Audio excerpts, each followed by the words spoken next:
Are we live? Maybe. All right, I think we are. Cody's giving us the thumbs up. So we're more than 6 feet apart, right? We're 6 feet apart. We're 6 feet apart. We're 6 feet apart. Okay, so we can take off the mask now. Take off this muffling thing so that you can hear us better. Okay.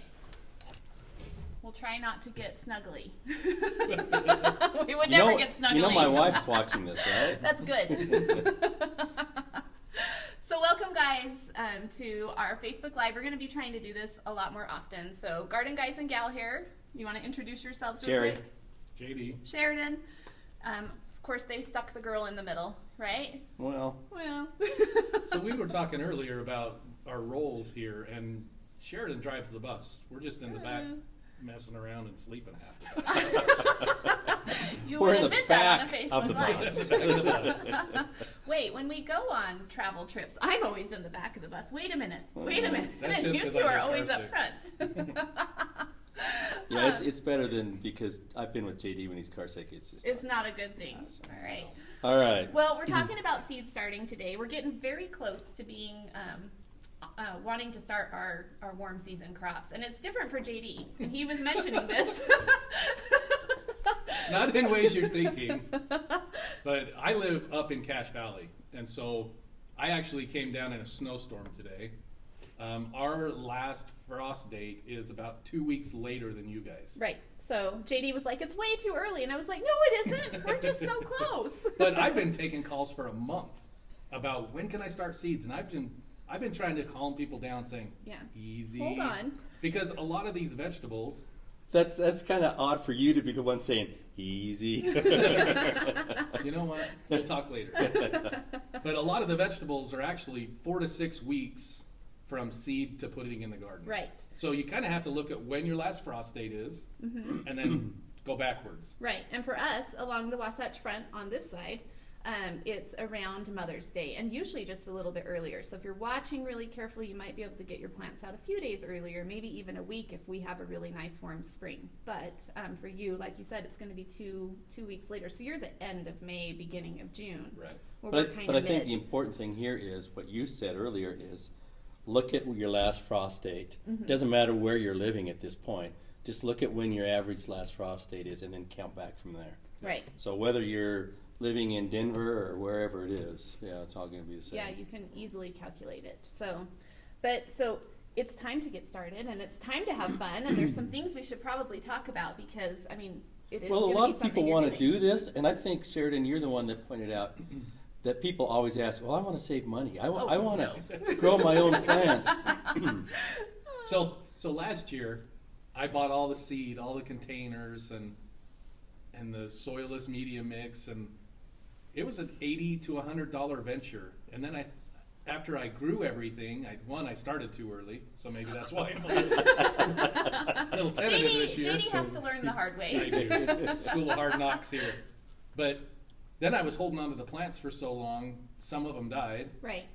But then, or they get leggy. Yeah, they get leggy if you don't do we'll talk about all the do's and do nots. But the thing of it is, I could have gone to the local nursery and bought twice the amount of plants because they do it professionally. They do it in greenhouses and they can do it in mass. Right.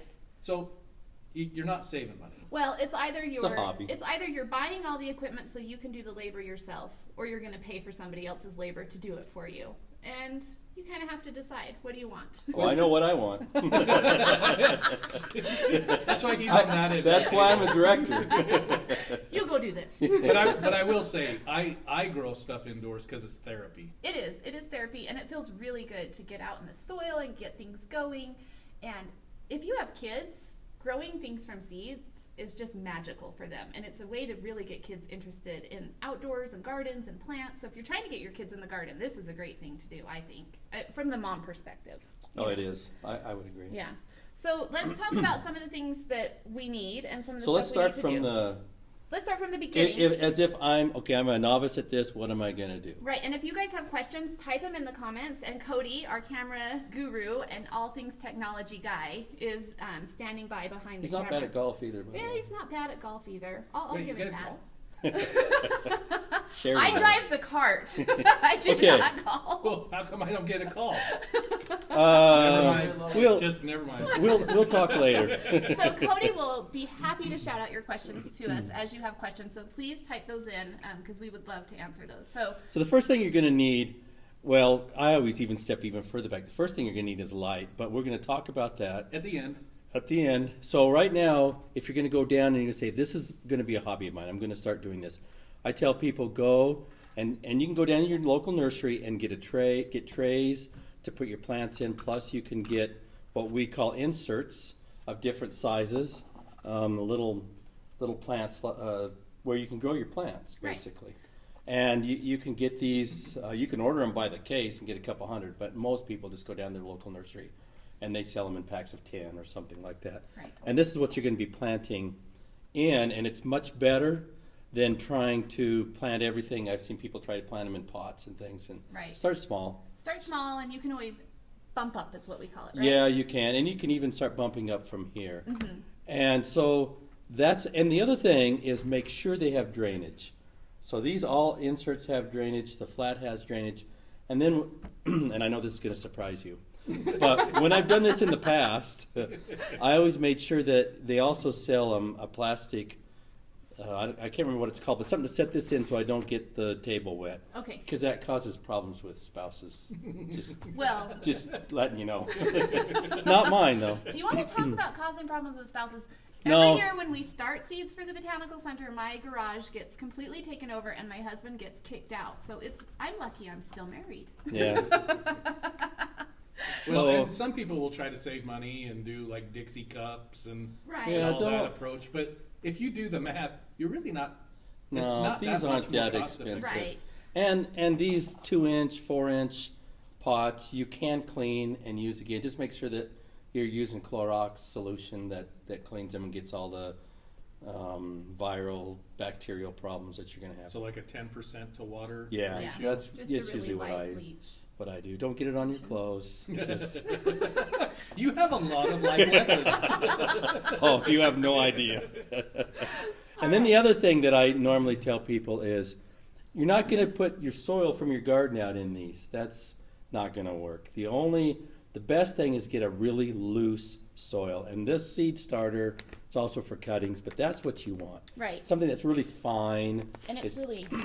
Yeah, that whole thing is probably It's very lightweight. a pound. And so, and it'll usually have instructions on it on how to use it. But the most important thing is a light soil that's going to give the plant good drainage. Good drainage. Is the number one thing. Easy for the roots to kind of go through too, Yeah. right? We want those roots to be able to run through it and establish easily. Now, one word of caution is because it's so lightweight, you're going to have to water more regularly. A lot. Yeah, you are. You have Check to, them every day. And You it'll really have to stay on compact top after of your it. first water, so you're going to have to smash it down, put the seeds in, watch them carefully as they're growing. And I know we may talk about this today, but don't overwater. Yeah. You're right that you will have to water them regularly, but what I see most people trying to do is keep them always wet. And you'll get melting out or other problems, root rots, and it's not going to be good. But Yeah. Well, and then you just feel discouraged. Like you spent all this money and you've done all this work and all your plants go, it's not a fun moment. No, it's not. All right, so we have our containers. We have our soil. We're going to need some seed. So there are a couple places where you can source seeds from. You can get some of the great standard varieties, even some of the really good heirlooms I found you can source from our local nurseries. So visit and those I locals. recommend that. First look at your nursery. First and foremost, go to your nurseries, see what they've got. And then if you want to supplement with some crazy, funky varieties, then you can kind of start looking at seed catalogs. Now, There's a rabbit hole for you.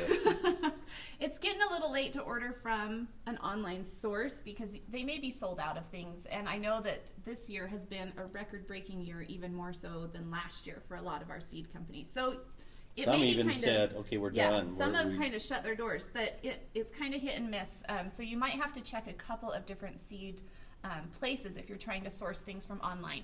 But there are a bunch of different places, and I always get asked, where's the best place to source? Well, it depends on what you want. So if you're after heirlooms, there's so many places. There's Territorial Seeds, there's Johnny's, there's Baker's Creek, there's Seed Savers Exchange. Ball, there's Pine Tree, there's so many different places. So it's like what you said, it's a rabbit hole. You Well, open that up and you dive. And everybody has their favorites. So Yeah. if you ask somebody, they're going to give their opinion, but that doesn't necessarily mean it's the best. Right. And what's so interesting also is that most of the seeds are grown in the same place. they are. In other words, it's true. they have a grower that grows all the tomato seeds, and then he gives some to this company and some to that company. Right. So sometimes it does matter sometimes. Sometimes it does matter. There are a few But just places be aware that there are sometimes that it Yeah. doesn't matter where you're getting your seed from; it's coming from the same place. Right. So, I mean, so you've got to have seeds, and I would really highly recommend starting with your local nurseries. Because, I mean, we can get all this weird, funky stuff, and we may hate it. It may not be what we want. It may not do well in our climate. But as a hobby person, that's kind of the fun. That's kind so of fun. Don't be afraid to try 2 or 3 new things. But what I was going to say is that you want to have standards that you know are going to work in your garden. So, you want to have the celebrity tomato or the better boy or whatever it is that you love and you know will grow well. And then you supplement with some of this. So do you remember the year, Jerry, that we planted that Whipsicon peach tomato? Yeah. It was a fuzzy tomato. Oh, they're fuzzy. They're horrible. They were the nastiest fruit.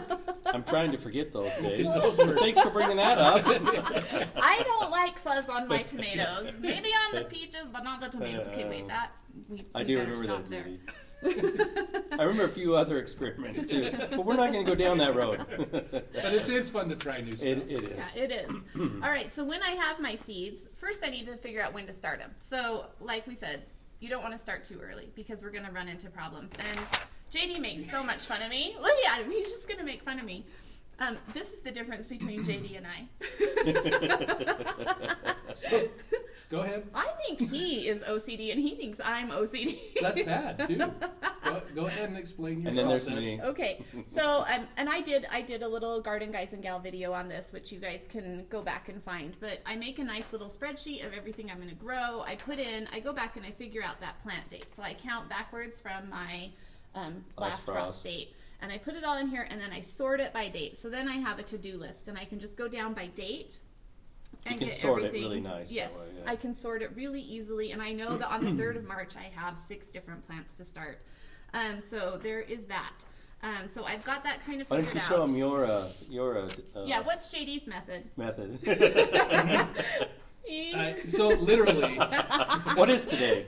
actually, I don't know. so you guys, I garden, but that's not my passion in horticulture. So you're the vegetable guru. I'm so a veggie girl. I'm always calling Sheridan with my questions, but when I first started out, I got really frustrated about so many things to grow and when do you start them, and so I actually made a list similar, Yes. but then I put it in kind of a bookmark format. Uh-huh. And it's actually online. If you go to garden.usu.edu and click on Gardener's Almanac, there's a bookmark that you can actually download, a PDF, that has a chart with dates and the vegetables and when to start them. Right. It takes all of the guesswork out of it. And we're working on another project We're working on it. called the Pocket Gardener that you can actually download all these things on your phone and you just have them with you all the time. It's just a little man in your pocket, and he tells you when to do stuff. That's in my head. That little man's in my head. So anyway, actually the way I do it is most of my vegetables I know I need 4 weeks. Right. 4 to 6. And so I just give myself a month of when I want to plant them outside, and then I plant them. Right. And I just kind of, you'll run into like celery is 10 weeks. Celery is so long. You have But to start that in February. Who's going to grow celery? I mean, I love to grow celery. I don't even like eating it. I love to grow celery. Oh, put some peanut butter on it. It's not bad. Jerry has a life solution for everything that is very applicable. So there are the outliers, like peppers, for example, like 8 weeks. So Yep. they're a little They're bit a little longer. But, if you use that 4 to 6 week window, you're going to be pretty successful on most vegetables. Right. So, I mean, if we start too early, we run into problems like with legginess and nutritional deficiencies and root-bound stuff, and we don't want to run into problems like that. Well, and you talked about bumping up. I don't like bumping up. It's I a lot plant more them in work. the container and then I put them in the ground. Well, and that's why I went with this size container, is because I don't really It's have a little to bigger. bump up. It is a little bit bigger. Yeah, And I don't have to mess with it. I've used some that's got the 8, Mm-hmm. 804s. I mean, 12 some Okay, 1206s. now who's nerdy? Okay, let's just move on. All right, so we're gonna fill. I just threw out numbers. We're gonna fill our containers with soil, And there are some rules as far as planting depth. We don't want to plant too deep and we don't want to plant too shallow. So you're going to look at the size of your seed. And this is a great little rule of thumb. Is that pepper? This is a pepper. They're kind of tiny. You can see that they're not very big at all. And you probably saw I was just taking my Sharpie and making a couple little wells. They're not very deep at all.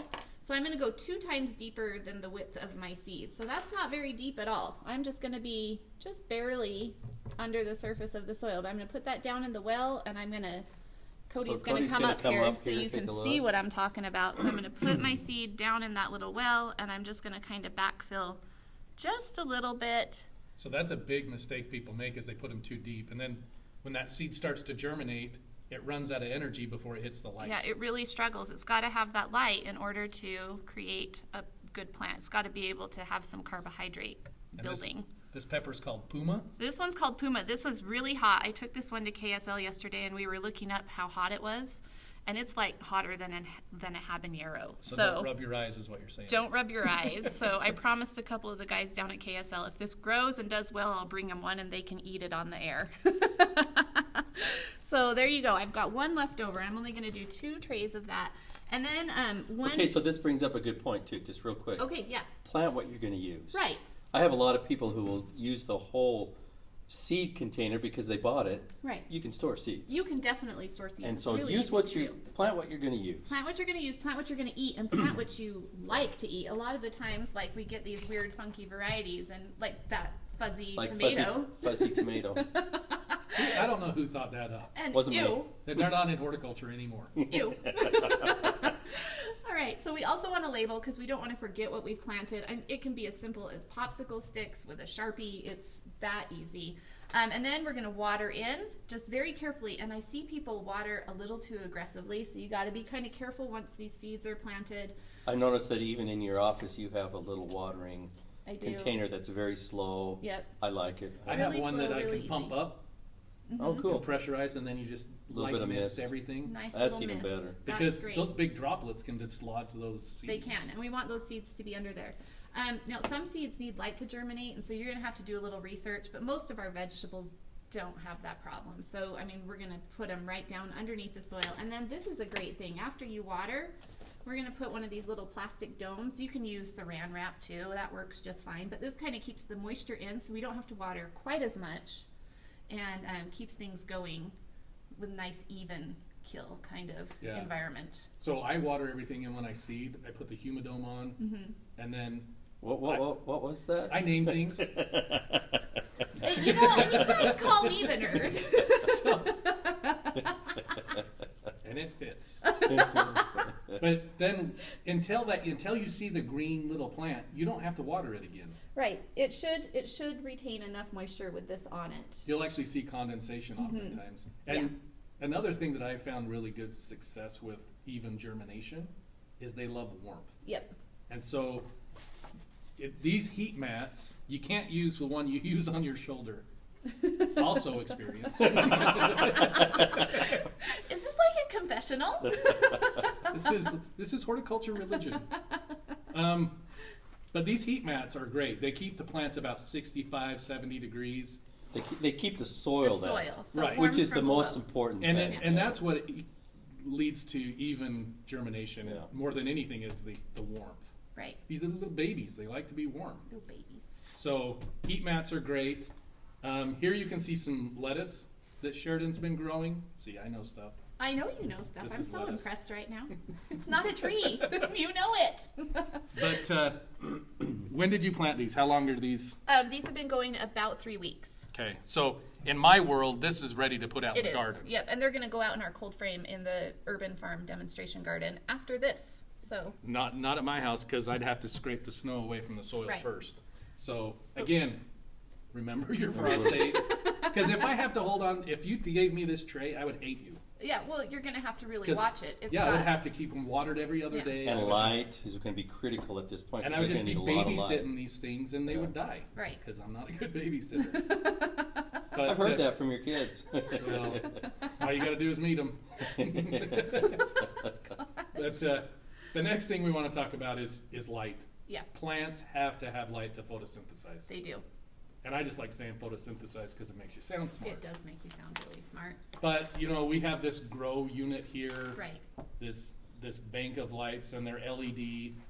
This was probably about $100, $150. This one was really inexpensive. So this one was about $50. Oh. Yeah, not bad. I have bigger ones at my house that are like shop lights that my husband helped me build, and we just made like a PVC frame and attached them with chains. And That's what I've seen. That's what I've done. They're I don't great. have that now, but in the past, when I was young and foolish, I mean, Whoa! Now he's old and dumb. yeah, doesn't get any better with age. But no, it works really well. This one, I wish it had one more bar of lights because it's just not quite wide enough. So that's what I found is you can buy these. You can actually just go to a box store and buy fluorescent tubes. Yeah, which is kind of what we did. And people get hung up on the all spectrum lights versus grow lights, and those can get up to $100 They're a piece. so expensive. So when you're just growing babies and you're just into greenery, you're not worried about flowering, you can just use a fluorescent tube. Right. And I've seen a lot of discussion about the red and the blue light. Don't need it. We just need full spectrum, all the colors. You know, everything sometimes we have another colleague that his favorite thing to say is we make gardening too hard. We do. It's And true. it's a simple process. You can dive as deep as you want, but sometimes it doesn't add much to the process. No, it's supposed to be fun. It's a hobby. That's Right. what I tell people.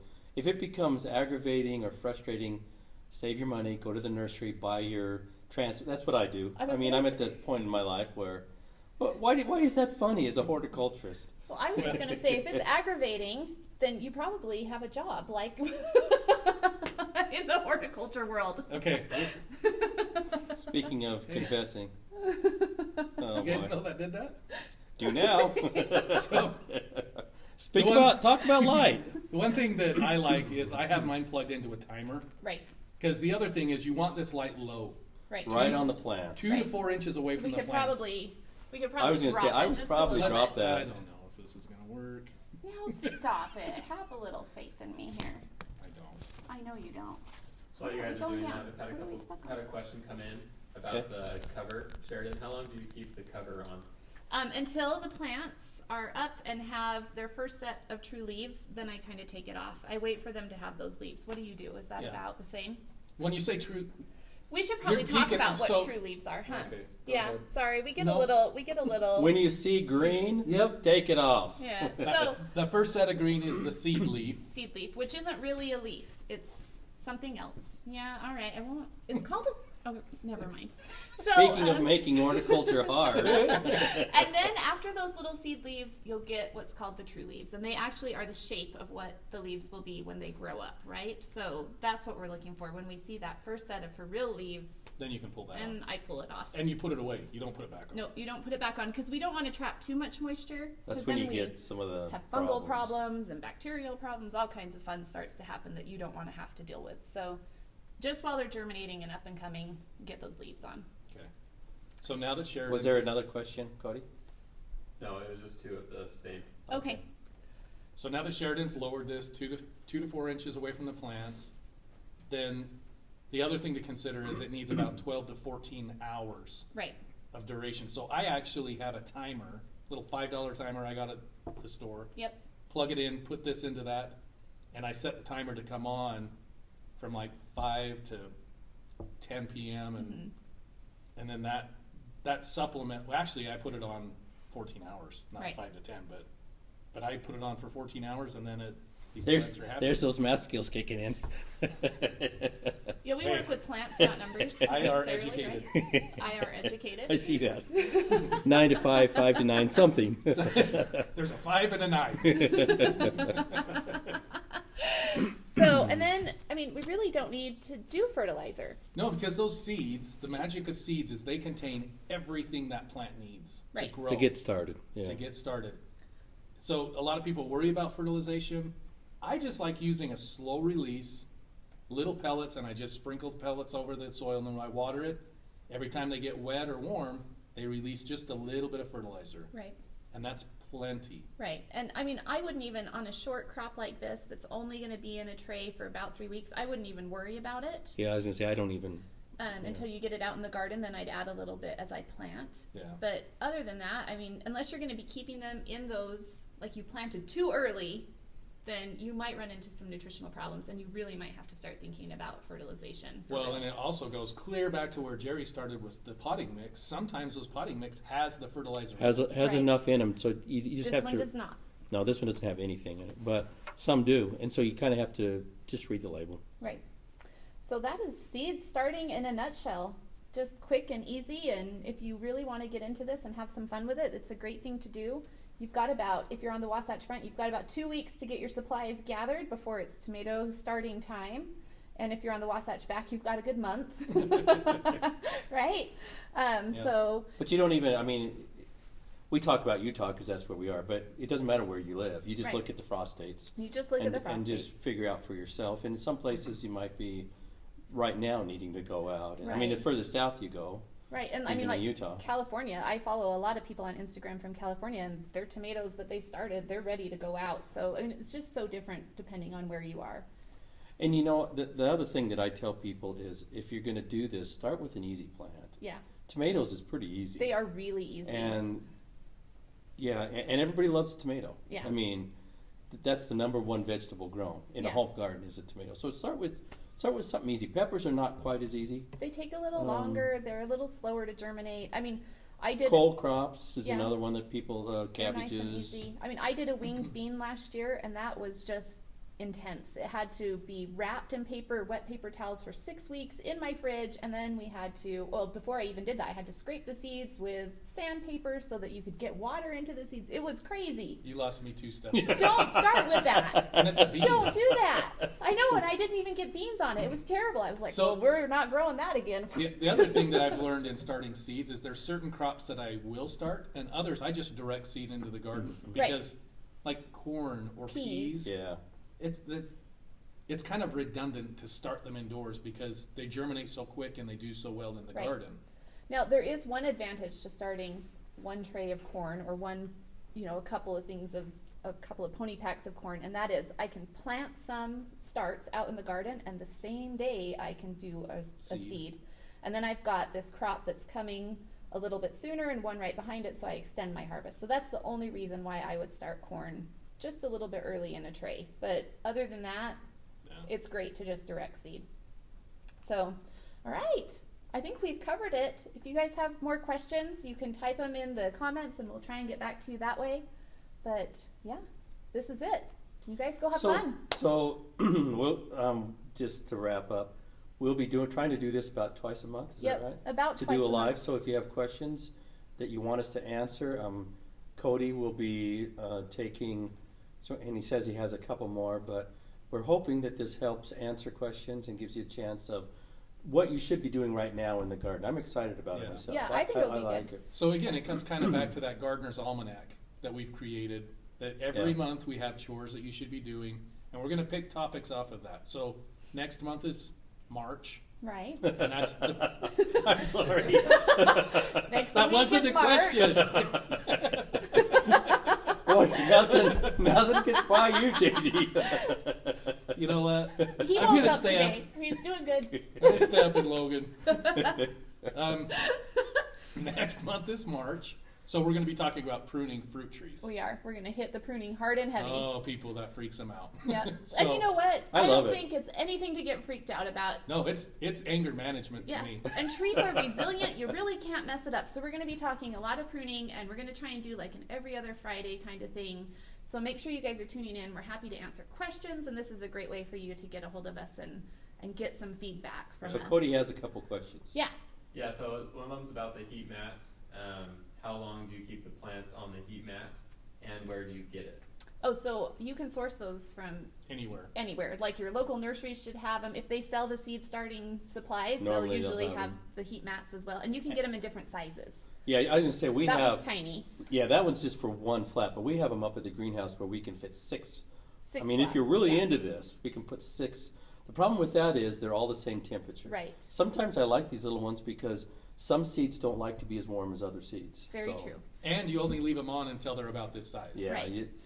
Just until they're up and growing and doing really well, and then I take it away. Yeah. So, and we've got to acclimate them and get them ready to go outside. So I don't want to have it sitting on a heat mat right before I take it and plant it outside. We've got to be able to get it used to room temperature, and then we're going to harden them off outside before we plant. So about a week, 2 weeks before, I'll start putting things outside for the day for a few hours and bringing it back in until they get used to that. So And when you put them outside, I don't put them in the direct sun. no, they'll I burn. put them in kind of in a sheltered area where they're not going to get a lot of wind and direct sun, and then bring them back in at night Right, for that week. right. And Until that's that they're, hardening off process. it's kind of like a boot camp. So we're getting them ready to go out, right? Getting them ready to go out to battle.